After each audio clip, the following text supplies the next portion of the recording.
Iskandar Zulqarnayn va Aleksandr Makedonskiy bir odammi?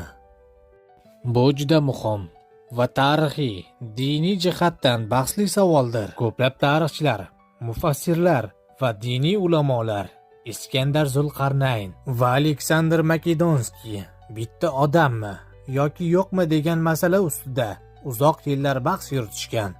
Zulqarnayn ikki shoxli degan ma'noni bildiradi va Aleksandr Makedonskiy qadimiy Yunon haykaltaroshligida boshida ikki shox bilan tasvirlangan. Bu ramziy kuch yoki ilohiy in'om sifatida ko'rilgan.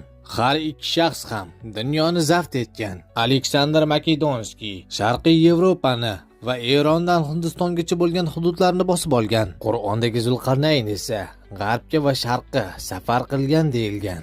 Ular har ikkisi ham sayohatchi va podshoh, harakatli imperator, turli xalqlar orasida yuradigan odam sifatida ta'riflangan. Zulqarnayn Qur'onda dindor, Allohga itoat etuvchi, adolatli podshoh sifatida tasvirlangan. Aleksandr Makedonskiy esa butunlay butparast edi. Yunon xudolariga sig'ingan. U Apollon, Zeus kabi xudolarga ibodat qilgan. Zulqarnayn Qur'onda zolimlarga qarshi zaiflarni himoya qiluvchi shaxs sifatida keltirilgan. Aleksandr Makedonskiy tarixda ba'zida yovuzona yurishlari, shafqatsiz jazolari va mastlikdagi yovvoyi harakatlari bilan tanilgan. Qur'ondagi Zulqarnayn payg'ambarlik zamonlaridan birida yashagan.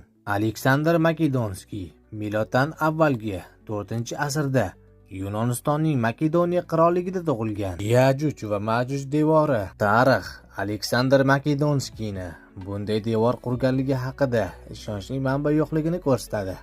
Qur'ondagi Zulqarnayn bunday ulkan, ruhiy, vatanparvar va ilohiy ilhomli qurilish ishlarini amalga oshirgan. Iskandar Zulqarnayn va Aleksandr Makedonskiy bitta odam emas degan qarashlar islom ulamolari orasida kuchliroq. Eng yirik mufassirlar fikri Ibn Kashir, Tarabiy, Zamaxshariy kabi mufassirlar Zulqarnaynni Makedonskiy bilan tenglashtirishga shubha bilan qarashgan.